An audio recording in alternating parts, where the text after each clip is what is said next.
My name is Claire Arden, 35 years old. I work as a financial analyst at an investment firm in San Diego, and I've always believed numbers made more sense than people ever could. They follow patterns, they obey logic, they never lie. Maybe that's why I've built my life to be as predictable as a spreadsheet, until the day I found out my own family had rewritten one of its cells without asking me. 3 years ago, after my divorce from Brian, I used my settlement money to buy my dream home, a $1.5 million beach house that sits right on the edge of the Pacific. The sound of the waves filters through my bedroom windows at night. On clear mornings, sunlight paints the deck in gold. It's the only thing in my life that feels completely mine, a refuge that I earned. My parents, Deborah and Thomas, live 40 minutes away, and my younger sister, Madison, 7 years younger, is a fashion consultant who floats from project to project. Our relationship has always been cordial, but never close, polite holiday hugs and shallow check-ins. Nothing deep, nothing dangerous, or so I thought. One warm Tuesday afternoon, I left work early to grab a folder I'd left at home. When I turned onto my street, I saw my mother's silver Lexus parked in front of my house. She had a spare key, but she always called before coming by. I assumed she'd stopped to drop something off. The windows were open, the sea breeze soft, and as I stepped toward the porch, I heard voices drifting through the living room. "This house is perfect for the wedding," my mother said, her tone brisk, managerial. "The ocean view, the deck, the size of the living room, it's exactly what we need." "Are you sure Claire will be okay with this?"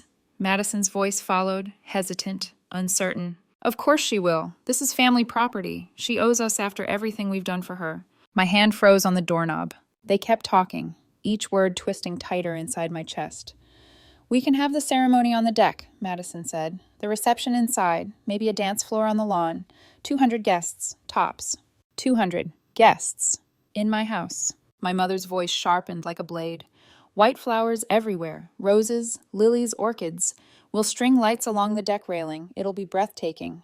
I stood outside, invisible in my own doorway, listening to my mother plan an entire wedding at my home, as if I were dead or irrelevant.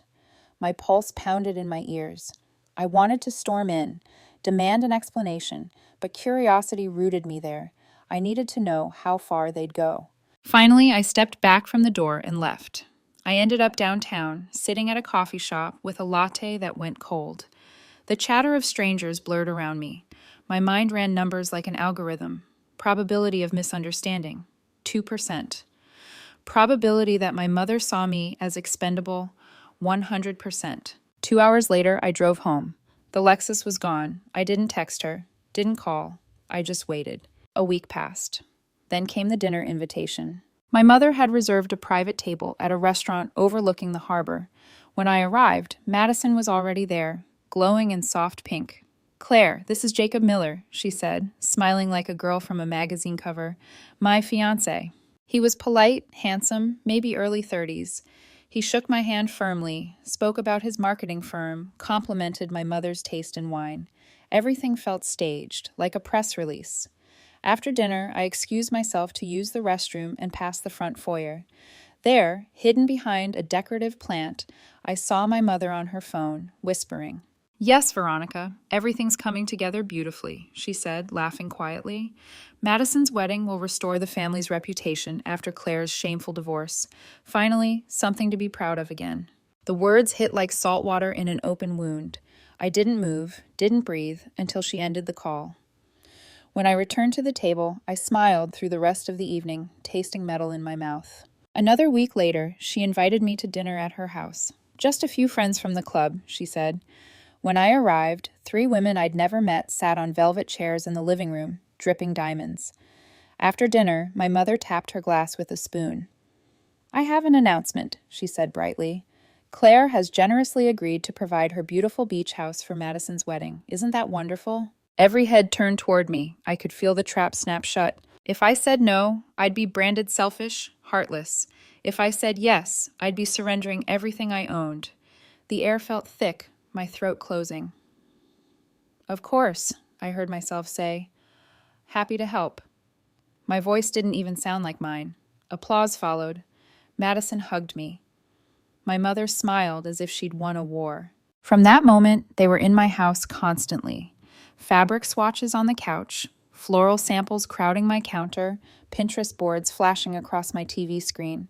My living room became their headquarters. "This space will be stunning," my mother said, moving furniture without asking. "So much warmer than a hotel." I smiled, I nodded, and I documented everything.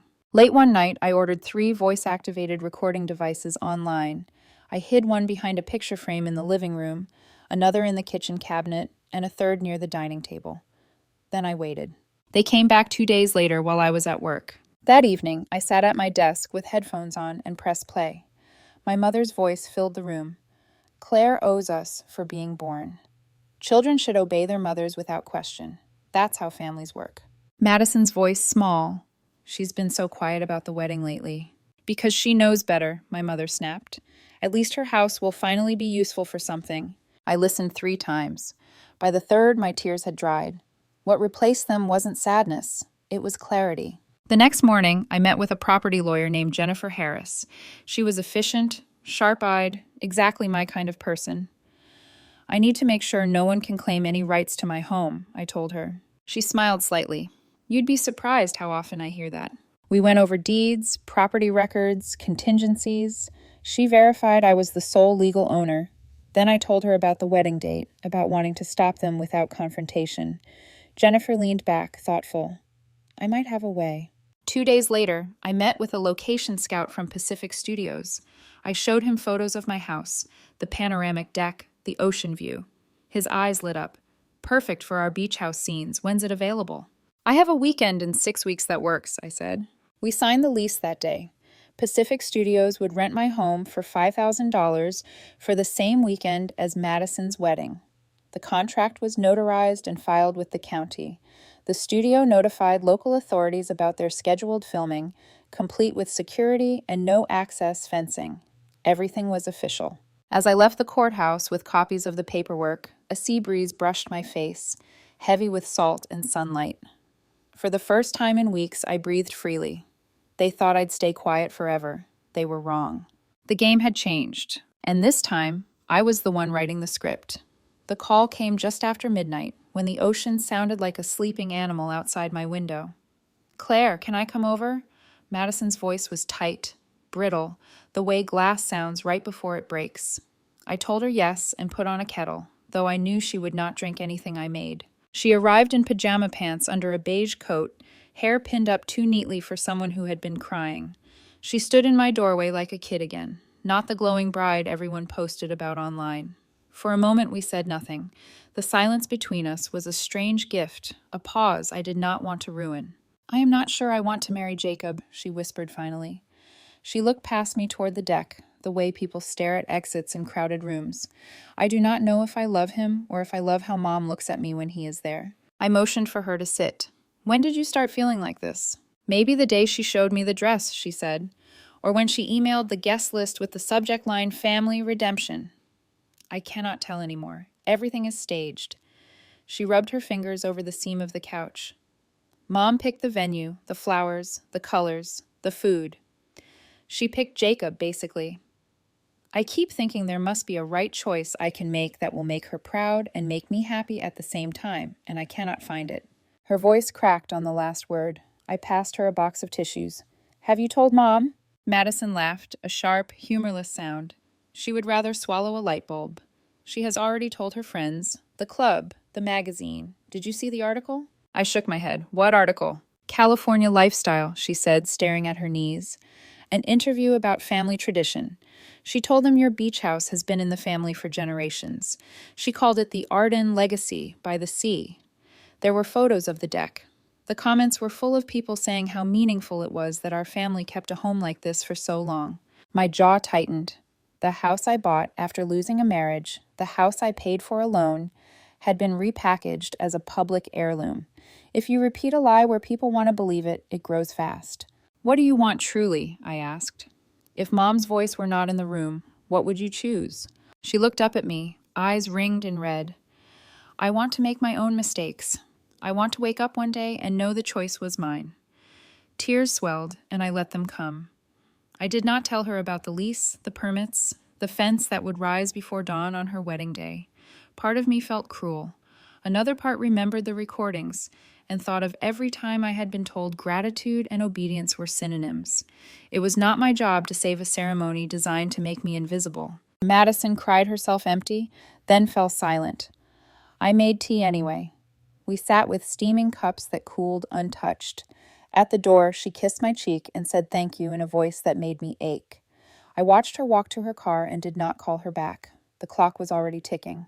The morning of the wedding, I put on sunglasses and drove to a restaurant with a veranda that looked directly across the street at my house.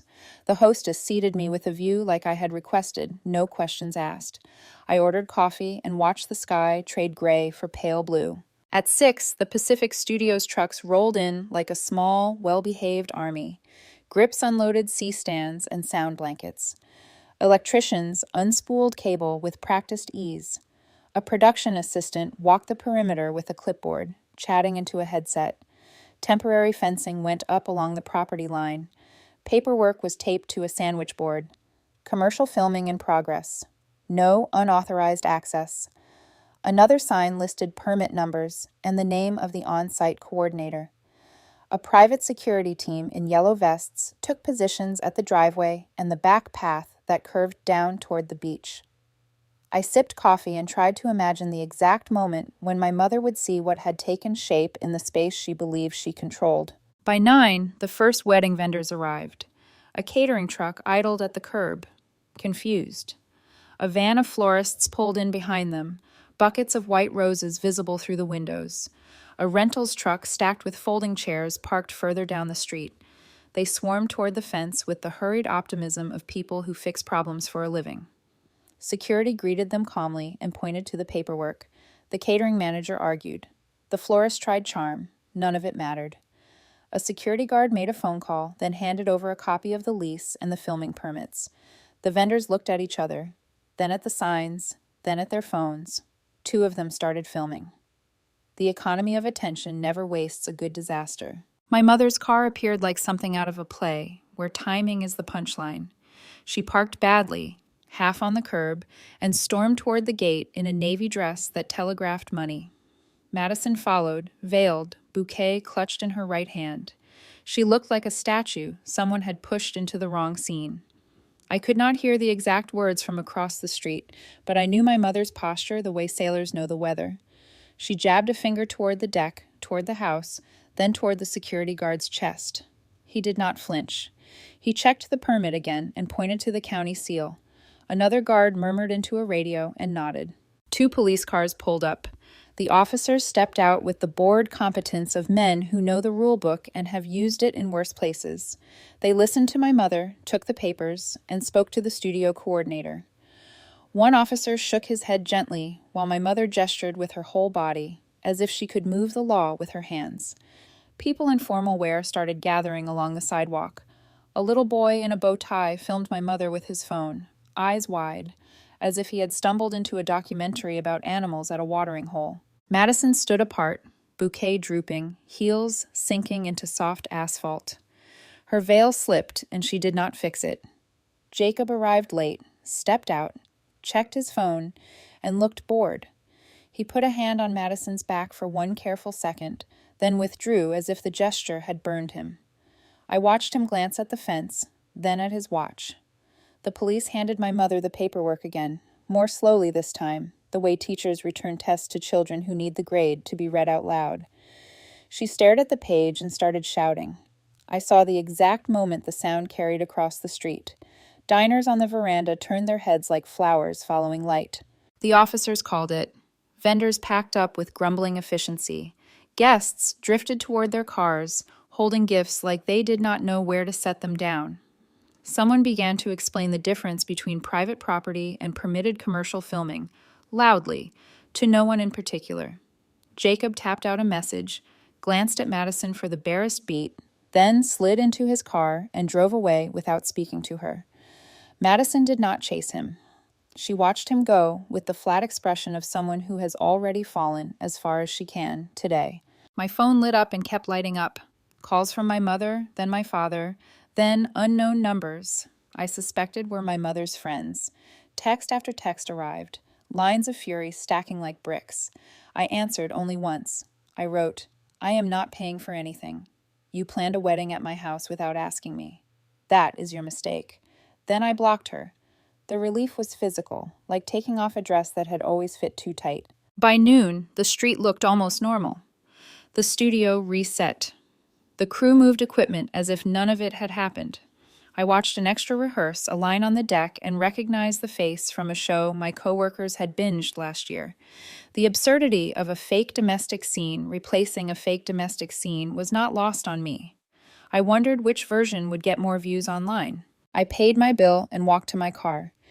As I pulled away, two bridesmaids in slate gray dresses trudged toward a rideshare, barefoot, heels dangling from their fingers like dead birds. They did not look at the house. The ocean kept breathing beside us, patient and unbothered. I did not go home. I drove to a friend's apartment with blackout curtains and fell asleep on her couch with my phone face down. When I woke up after sunset and turned it on, the screen filled with numbers I would never call back. 47 missed calls. Over 60 messages. The earliest ones were furious. You have no heart. You have humiliated your sister. Then the tone shifted the way weather does. We have spent tens of thousands of dollars. You will reimburse us. You owe your family. I typed my single line and sent it. Then I blocked the number and every mirrored version of it my mother had ever used. For 2 days, I stayed off social media. I went to work. I ran numbers that did not care about human theatrics. At night, I walked the shoreline and let the water hiss over my ankles until my calves ached. But there is a law to these things. If you deprive someone like my mother of a stage, she will build another. If she loses applause, she will invent a crisis that generates new clapping. I knew the pattern, even if I could not name the next act yet. Somewhere inside, the part of me that speaks in forecasts wrote a quiet note.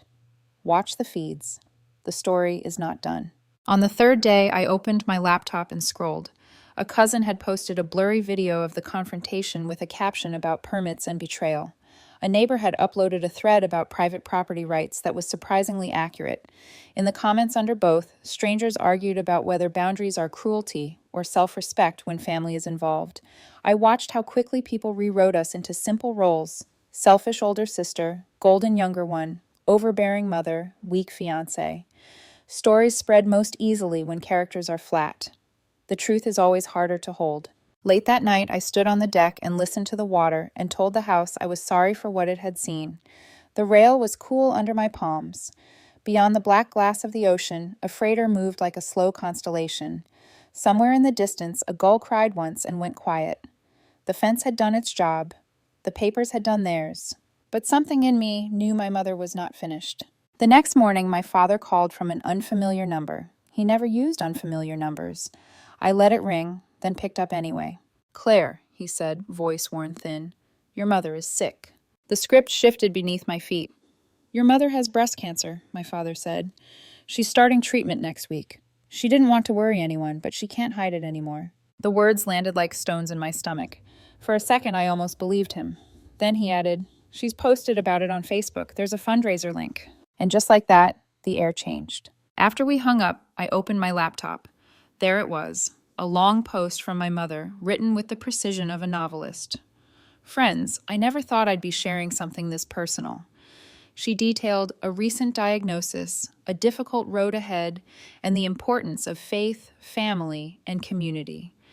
The final paragraph was a link to a GoFundMe page titled Deborah's Fight for Life. In one day, she'd raised over $12,000. The comments were full of sympathy. "You're the strongest woman we know.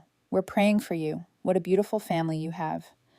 I scrolled through her recent photos: garden parties, charity luncheons, a club gala last week. She looked radiant in every shot, hair glossy, smile unbreakable. Not one picture hinted at illness. A cold clarity settled in. This wasn't about cancer. It was about control, about reshaping the narrative she'd lost. I started collecting evidence: screenshots of posts, photos with timestamps, copies of every donation update, a spreadsheet tracking the donations by hour, my comfort zone. 2 days later, Madison called. Her voice was flat, drained. "Jacob's gone," she said. "His phone's disconnected. His apartment's empty." "What do you mean gone?" "He just vanished, took his things, left no note. I called his office. They said he resigned last week. Something about that didn't sit right. Give me a minute, I said, opening my browser. I typed Jacob's name into social media. His Facebook was private, but the profile picture had changed. He was smiling beside a woman, tagged Amanda Wu. I clicked her profile. It was public. The most recent post was from 3 days ago, a close-up of a diamond ring. He finally asked, "Can't wait to marry my best friend." Tagged in the photo, Jacob Miller. My breath caught. I took screenshots, every one of them, then sent them to Madison. She called an hour later. I was a backup plan, she said quietly. He was with her the whole time. Come over, I said. No, there's something I need to show you first. 30 minutes later, she arrived holding an old leather-bound journal. I found this in the attic, she said, eyes red. It's Mom's diary. We sat on the couch as she handed it to me. The pages smelled of dust and perfume. I flipped it open. The handwriting was unmistakable. Looped, careful, elegant.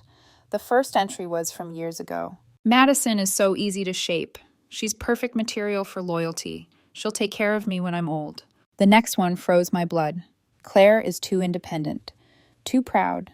Must remind her she's not as capable as she thinks. Break her down gently. Guilt works best. My hands trembled as I turned the pages. Convince Claire to turn down that graduate school scholarship. If she'd gone, she'd drift too far. Better to keep her close. Brian doesn't suit her, but he's emotional, and emotions make cracks. I can use that. Every line was strategy. Not love, not family. Strategy. I kept reading, unable to stop. She'd documented everything. Planting doubt in Brian's mind, nudging him to question my stability, isolating me so I'd depend on her approval. She'd done the same to Madison, steering her toward Jacob because his family had money and prestige. Madison was crying silently beside me. She never saw us as daughters, she whispered. We were projects. I closed the diary. We need to show Dad. Not yet, she said. There's more. She opened to the last pages. The handwriting grew jagged. Claire doesn't understand gratitude. Madison listens, but still asks too many questions. I'll remind them what they owe me. Family always owes. The kettle clicked off behind us, startling me. I poured 2 cups of tea, but neither of us drank. I didn't sleep that night. Every sentence replayed in my head, each memory rearranging itself in the light of what I'd read. By morning, I knew what I had to do. I called Brian. It felt strange after years of silence, but his voice was calm, familiar. Hey, he said cautiously. Is everything okay? Not really, I admitted. I found something. My mother's diary. She wrote about sabotaging our marriage. He was silent for a long moment, then, can I come over? He arrived an hour later, holding a small cardboard box. I've been meaning to get rid of this, he said, setting it on my table. Inside were dozens of envelopes neatly stacked. She sent me these while we were married, he said. I didn't tell you because I didn't want to make things worse. I pulled one out. The handwriting was her signature script. Brian, I'm worried about Claire's mental state. She's impulsive, unstable, refuses therapy. You need to take charge before things spiral. Another letter. Claire's emotional swings are getting worse. I'm afraid she might ruin your life if you don't set boundaries. My throat went dry. She told me the same things about you, I said quietly. That you were cheating. That you didn't love me. He nodded slowly. She called me almost every week near the end. Said you were hiding things. That you were paranoid, that she was afraid for you. I thought I was being protective, but she was just scripting us. The silence between us was thick with realization. I looked at him. The man I'd once loved, the man she'd turned into an enemy. I'm sorry, he said. I'm sorry too. For a while we just sat there, both of us holding pieces of the same broken puzzle. Finally, he asked, what are you going to do? Madison and I are confronting her, I said. Tomorrow, at my parents' house. You should come. He hesitated, then nodded. I will. After he left, I walked to the deck and watched the ocean swallow the last light of day. The horizon looked endless, the waves calm but unstoppable. My mother had spent years building illusions of sickness, of sacrifice, of control, but truth, once set in motion, doesn't stop either. Tomorrow, everything would change. The next morning, the ocean was calm, the kind of quiet that comes before a storm. Madison picked me up just after 9. She didn't speak much on the drive to our parents' house, her fingers clenched around the steering wheel as if loosening them might let her change her mind. I could see the leather journal in her purse, the edge of one page folded down like a secret ready to surface. Brian followed in his own car. When we arrived, my mother answered the door in a silk robe, surprise flashing across her face before she masked it with concern. "Girls, you didn't call. Oh, Brian." Her smile tightened. "What a surprise." "We need to talk," I said, stepping inside before she could object. My father looked up from the couch, newspaper in hand. "What's going on?" "We'll explain," Madison said quietly, "but everyone needs to sit down." We gathered in the living room. The air smelled faintly of her perfume, floral, expensive, suffocating. I stood by the coffee table, the diary in one hand, my phone in the other. "Mom," I began, "we know about the GoFundMe." Her expression didn't flicker. "What about it?" "You're not sick," I said. "You've been at parties, luncheons, club events. You look fine in every photo. You committed fraud." "That's ridiculous," she said, but her voice cracked at the edge. "I have the post saved," I continued. "Every update, every timestamp, every dollar you collected from people who thought they were helping you fight cancer. I can report it to the police. Or," I paused, "you can make it right yourself." Her jaw tightened. "Claire, you have no idea what I've been through." Madison interrupted. "Don't. Just don't. We also found your diary." Color drained from my mother's face. "What diary?" "This one." Madison placed it on the table, open to a page covered in looping handwriting. She read aloud, voice trembling but firm. "Claire is too independent. Must break her down gently. Guilt works best." My father's newspaper slid from his lap. "Deborah," he said softly, disbelief in his tone. "What is this?" "It's out of context," she snapped. "No, it isn't," I said. "There's more." Madison listens, but still asks too many questions. I'll remind them what they owe me. Family always owes. I met her eyes. "You wrote those words." She stood abruptly. "You've twisted everything I've said. You don't understand. I only ever wanted what's best for you." Brian stepped forward then, placing a small box on the coffee table. "You also sent me these," he said. "Dozens of letters telling me Claire was unstable, that she needed controlling." He opened one and handed it to my father. My father's hands shook as he read. "Deborah, I was trying to protect them," she cried. "I was trying to keep the family together.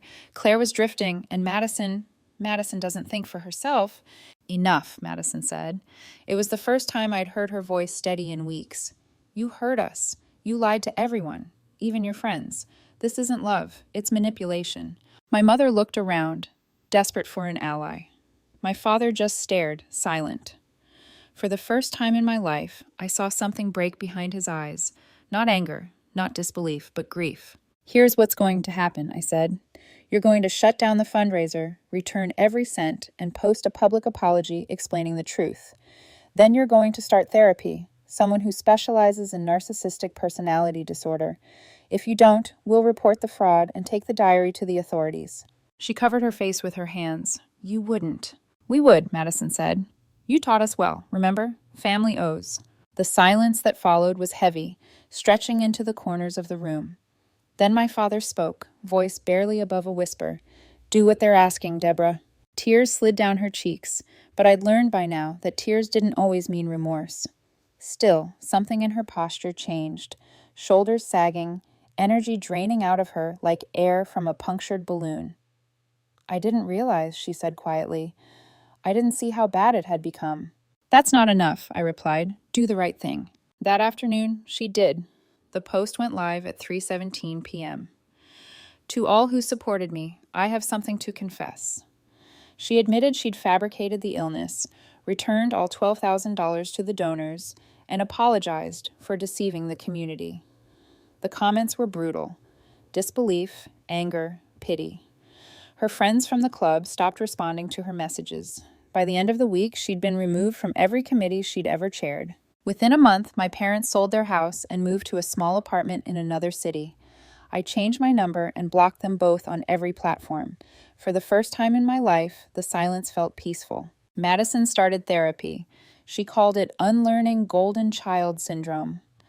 Every 2 weeks, we met for lunch, laughing more each time. Without our mother's shadow, we began to see who we really were. Not rivals, not reflections, just sisters. Brian and I stayed in touch, cautiously at first.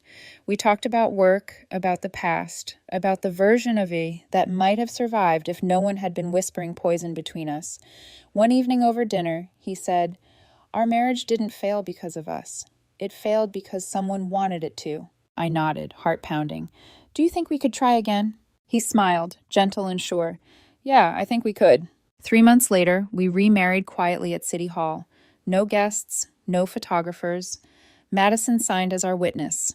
When the clerk asked if we wanted a photo, Brian squeezed my hand and said no. This time, we'd keep our joy private. Half a year later, I sat in a doctor's office staring at an ultrasound screen, watching a heartbeat flicker like a tiny pulse of light. "Are you going to tell your parents?" Brian asked later that night as we stood on the deck. I thought of my mother's tears, her confessions, her manipulations that had stretched across decades. "No," I said finally. "I don't want them near our child. I won't risk it." He nodded, wrapping his arms around me. Then we start clean. The waves crash softly below us, rhythmic and endless. The beach house, once a battleground, was quiet now, its walls holding nothing but peace.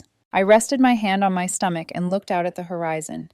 "This is what freedom feels like," I whispered. For years, my mother tried to control every story, every choice, every heartbeat of our lives, but she couldn't touch this one, not anymore. Madison was healing.